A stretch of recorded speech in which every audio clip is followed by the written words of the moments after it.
We have a girlfriend. Her name is Ani, and she lives in Mexico. We're a throuple. A throuple is a three-people relationship. You're dating that person, so you're emotionally involved, physically involved, mentally involved. Nothing is off the table. My name is Stevie. I'm 37 years old, and I'm a painter. I said that so Southern. A painter. I love painting abstract art, but just recently I started painting nudes. I think what I like about painting nudes is just normalizing different body types. I think a lot of times in the real world, we forget that people are beautiful, but yet they can look at a painting and see that. I'm gonna get changed and then head out. Thank you. Painting is my passion, but it doesn't really pay the bills. And since I'm a single mom with 2 kids and a mortgage, I also teach English online. Here where I live, we say y'all, which is a combination of you and all. My English students are from all over the world. Some are learning English for their jobs. Some are fixing to travel to the US. But there was one guy unlike any other student. My fiance's name is Maddie. He's 27 years old, and he's from Tehran, Iran. Maddie, turn your camera on. Hey. Hey, babe. Maddie stood out from my other students appearance-wise because he was very intimidating to look at. He looks handsome. He looks hot. But it wasn't even Maddie's looks that grabbed my attention. It was that he came overly prepared. He was the only student that would show up with a list of questions to ask me. What do you call Wednesdays? We call Wednesday hump day. Hump day. And not only that, but Maddie's connection was the worst of all of the students I've ever had. Sorry, I think I'm losing you. We couldn't finish sentences because it was just always cutting off and then he would come back on. Can you just say that again? It was rough. It was so rough. Yeah. Maddie's probably the only guy I've ever sketched. And I thought it would be kind of nice to give him a gift, a painting of himself nude. In Maddie's country, people tend to cover up. So I don't know how he'll feel about me sketching nudes, period. But Maddie is the king of checking himself out. Sometime after I finished teaching Maddie, he sent me a link. It was his social media page. Maddie likes to appear that he's like this really shy guy, but he had tons of girls following him and he was shirtless. So I was just like, look at this guy. Like, I would never date someone like this. So I'm totally eating my words right now. But after that, Maddie continued to talk to me. You look cute today. Thanks, I'm in my pajamas. I had such a special bond with Maddie that I knew I needed to meet him in person. But when Maddie and I started developing feelings for each other, there was a lot going on in the news. It would not have been safe for me to travel to Iran. Turkey was one of the only places that Maddie could actually travel to, so I was like, let's meet there.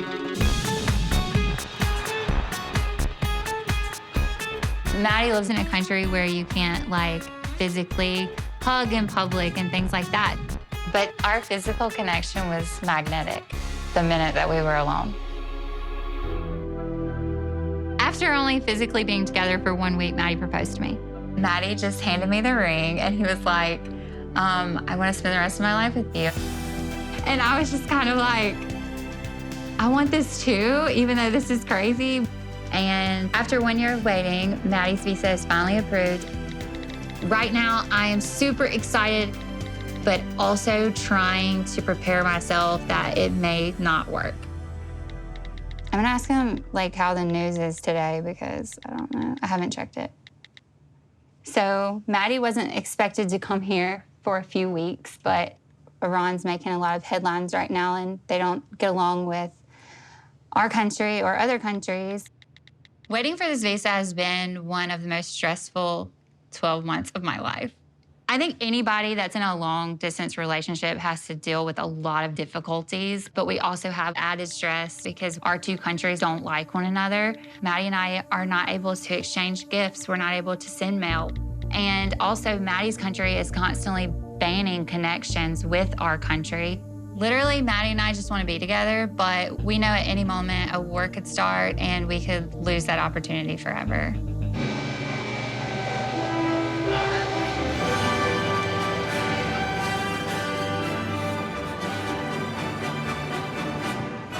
I'm Mark, I'm 58, and I live in West Ospey, New Hampshire. Welcome to my airport and my runway. This is 4,000 feet long. You know, there's probably 30, 40 houses on the runway. My house is here. My airplane's inside the hangar here, so, I mean, it couldn't get any better than this.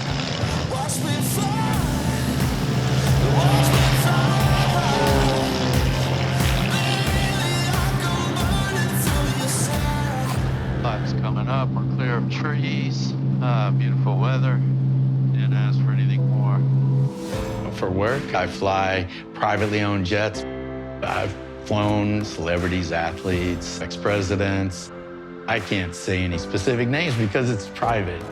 The lawyers will be coming out of the woodwork after me. Looks good. Level it off here. In 2019, I was on a trip as a pilot to Paris. And I was just going out to grab a drink and kind of unwind from the trip. And I just ran into this person and took the turn down another direction in my life that I didn't expect. Other people are stare when I walk by. Other people are stare when I walk by. 'Cause I'm so rare. Oh my God. I walked into a restaurant and there was Mina and we kind of locked eyes. I don't know why she was staring at me because she'd probably pick any guy in the place. Hey, baby. She's 35. I'm 58. But what's wild about that is that we still had that connection. But also maybe I'm naive. I don't know. We'll see. For 2 years, we were long distance, and every time I came back to Paris, I didn't want to leave her and have to go back to work. I didn't want to have to go back to the US. So it just clicked, and I just thought, what am I waiting for? Yes, yes, yes, yes, yes, yes. Je suis fiancée. So then, 6 months after we're engaged, she tells me she's pregnant. That means you're pregnant? Yes. Oh my God, I love it. Are you serious? Yes. Babe, you don't know. I'm so happy. At my age, you know, this is not plan A, B, C. This is, I think, plan Z, have a kid.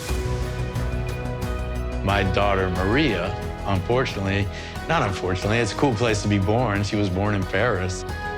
This has been a crazy 2 years of constantly on the move in different places. You know, I'm gone for 10 days, sometimes 3 weeks. It can be a bit hectic lifestyle.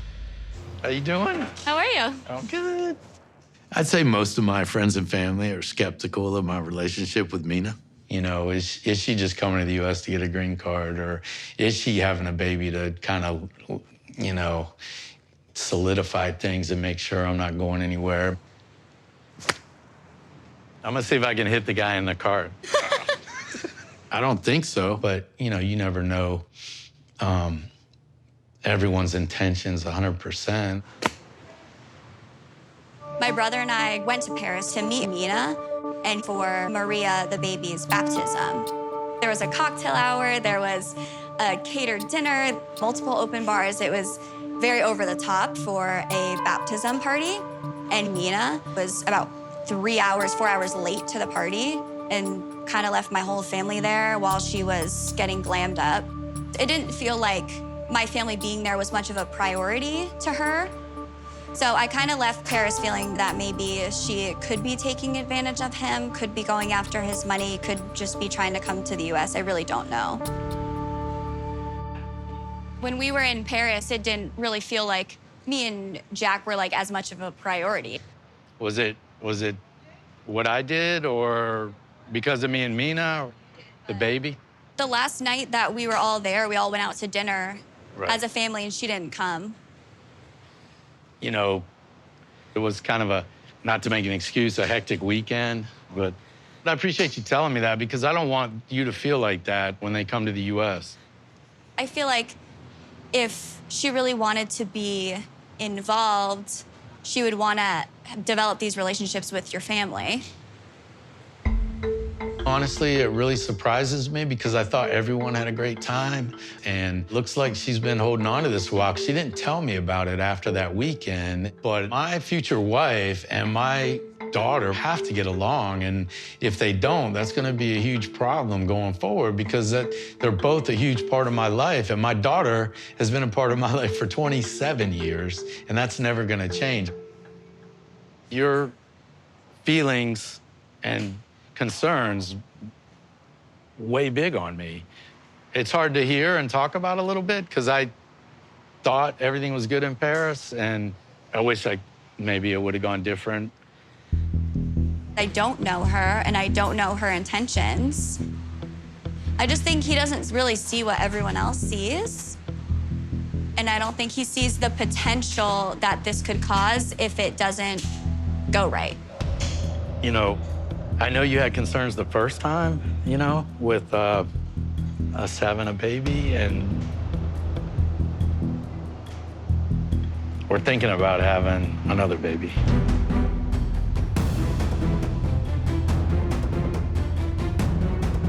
That's just a lot to take in. That would be devastating. My name's Matt. This is my lovely wife, Amani. And this is my amazing, sexy, charming, mysterious, amazing husband, Matt. And together we live in San Diego, California. Okay, say cheese. Where am I drinking? We have 2 beautiful daughters. Lila has such a loud, confident, sassy personality. She's just a mini me. Let's get that straight. Look. Hey, Sarah. You cheater! Sarah's so sweet, has the purest heart, and just so affectionate. I want to pick it. No, my pumpkin! No, it's mine. Matt and I first met in college, and I fell head over heels for this man. It's simple, but it's true. Every girl wants a guy who makes her laugh. And he's very selfless, very loving. He has such a good heart. I fell in love with Amani because I've never had someone that could balance me, somebody that is truly there for me. Family selfie!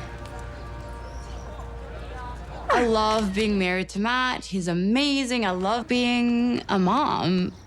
But I'm a boss babe, and babe stands for boss ass bitch energy. Yeah, the beat don't lie, yeah, the beat don't lie.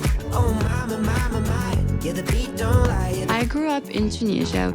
It's very male-dominated culture, very religious.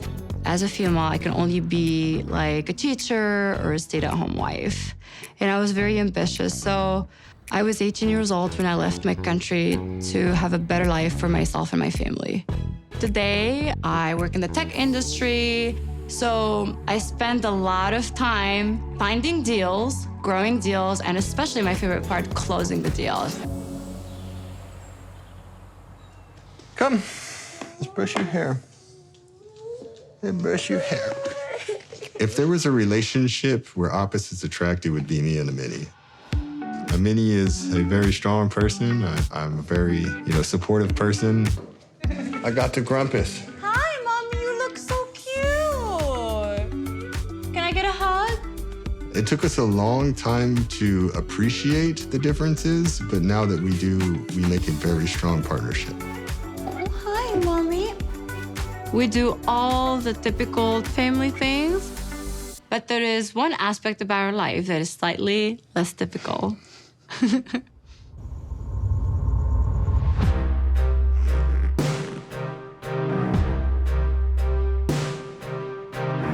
Oh, doctor.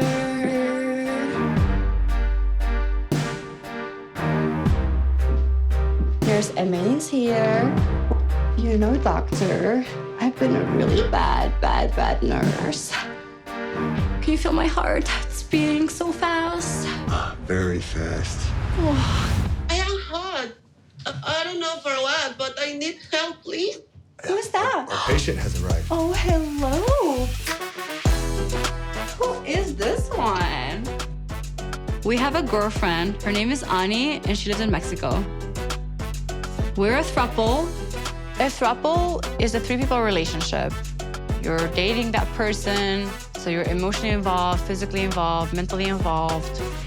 Nothing is off the table. There's a lot of stigma around a throuple. It's very sexualized. A lot of people assume it's just a hookup, but it's actually a long-term commitment, just like any other two-person relationship. We're missing our better half. Every throuple is different, but we speak every day. We know each other's children. We build friendships. We celebrate holidays. You hear each other fart? Yep. Do you accept house calls? Yes, please, I need help. Having a long-distance relationship is hard because you can't have that physical touch and interaction together. So we try to keep it spicy and interesting. How long have you been hot for? I don't know. Forever from what it looks like, doctor. I identify myself as bisexual. I don't like labels. It just means I love all type of humans. In the beginning, I would say that I was a little vulnerable to think that maybe there was something that I wasn't able to fulfill for her. The more we talked about it, the more we opened up to the idea together.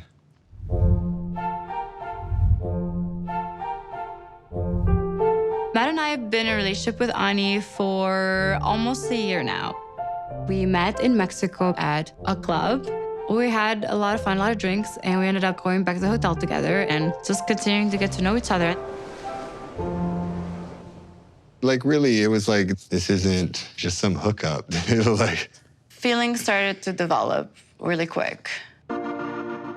She's funny, caring, and has a banging body. Oh, yes. Rumptious booty. Just like the full package. Imagine how hard already it is for two people to find the right match. Now, imagine for three people to be like the exact match together. She motivates us, she pushes us. It's really the extra things that we've added to the relationship just with her being around. Only a few days left until we see you. So I'm super excited to see you in your element. See you at home. Uh-huh. You ready for look my life, my own life? We're super ready. This is our first polyamorous relationship, and it's been really, really fun. It's like when we fell in love with her, we were falling in love with each other all over again, too. Mm-hmm. We want to bring her to live with us in the US, but obviously we have one tiny bit of an issue, and that is we are legally married. Our only option is to get legally divorced so that one of us can apply for the K-1 visa and bring her to the US. This trip is different and very important to us because we do want to take the next step with you in our relationship. I'm nervous. In the course of the year of our relationship, maybe we've been together in terms of days, like give or take 24 days. So we're going to be traveling back to Mexico to see Ani. And this trip will be different than the previous times. It's not focused in on vacations and honeymoon mode, and fun. Smile and happiness and entertainment. It'll be the real life. We've only met Antonella, who is her youngest, and she lives with her. We haven't met her other two kids, but now we're ready to take the relationship to the next level, to propose and get married and build a life together. I think that it would devastate us if this trip doesn't go well. I think we have a lot invested in this, and we have a lot of care for someone that would be hard to reverse. I'm Gregory, I'm 35 years old, and I'm from Long Island, New York.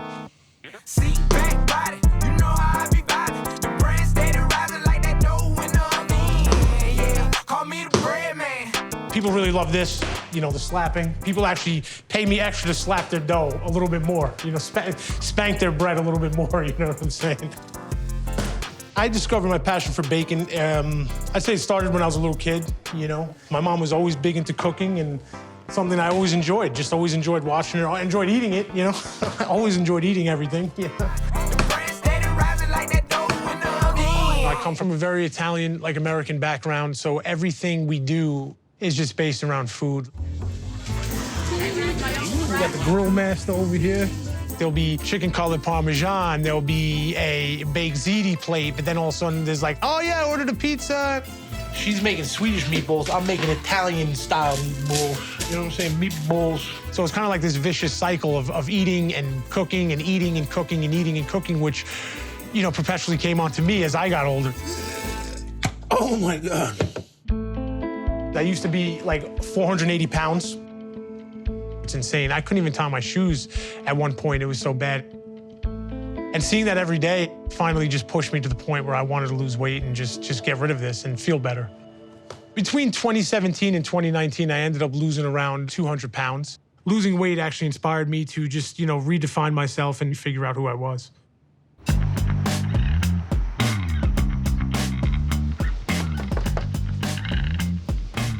Yeah, what's up, bro? It's good to see you. Making a bakery is definitely something that I would love to put all my energy into.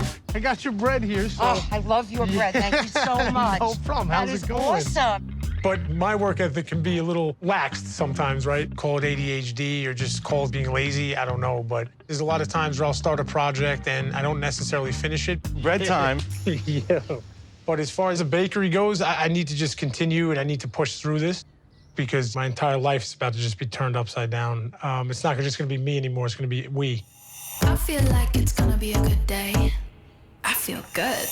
Joan is from Uganda and absolutely just head over heels in love with this girl. I feel it in the air. Those big, beautiful eyes, I can't stop staring into them. I really can. And she's got just a nice big booty. I feel good.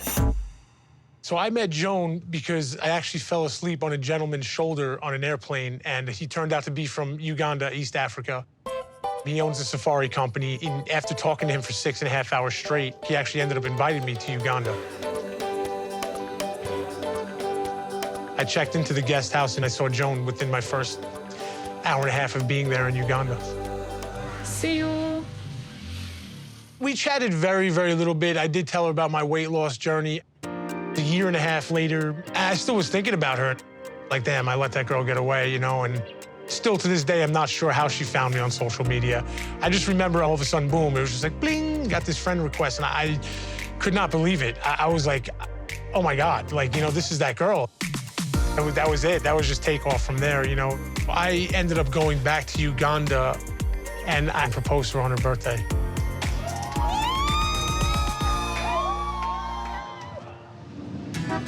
This guy's not gonna let me in, right? Of course. You gotta see my signal. Honestly, I really love Long Island. I really do. It's just like the driving here is so aggressive. It's insane. It's unbelievable. But there's just so much here. There's so much to do. So many people. There's always something going on. This guy's an asshole. I'm sorry, man. That guy's an asshole, bro. Like, I think Joan will definitely be able to adjust to living here. But it's insane. The average starter home on Long Island is probably anywhere from $400,000 to $500,000. I'm nowhere near that position to put down a deposit on a family home for sure. Nowhere near. Hey, Mom. Oh, hello, dear. You home? Yep. So right now, my current living situation, I'm living at home with my mother here on Long Island. As much as I love my mom, I mean, you know, it's this huge cock block, you know. Man, oh, man. These are beautiful. Look. Yeah. So we got bacon and cheddar and just some plain loaves. Joan kind of is a little skeptical about it. You know, she obviously wants her own place. She wants a place that we can have privacy for ourselves and just be ourselves together. But I'm hoping she's cool with the fact that we're possibly going to be living there for a year, up to 2 years. So what did you do today? Oh, so This is insane. Oh, you got I went in the pool with the doggies. Unbelievable. I had to get that in, of course. Uh-huh. I hung laundry on the line, your clothes, your shirts. Thank you. You had so much in your room piled up. Do I baby Greg, spoil him maybe a little? You know, I like to have a nice meal cooked for him. And I'm doing my laundry. I'll go in his room and scoop everything up that's dirty. I'll have to clean the bathroom upstairs, straighten out his room when he leaves the room, put out the garbage, finish the dishes in the sink, and my Can you drink. get my water? And get your water. Thank you. Gotcha. But yeah, he would help me if he don't give me a hard time about that. Oh, what a nice breeze. Oh, this looks good, doesn't it, Greg? Delicious. Did you grab any carrots? It doesn't look like it. Yeah, have a carrot. Yeah. Wow. So Joan got on the plane? Yeah. So she's up in the air. I'm freaking out, man. Internally, I'm on fire.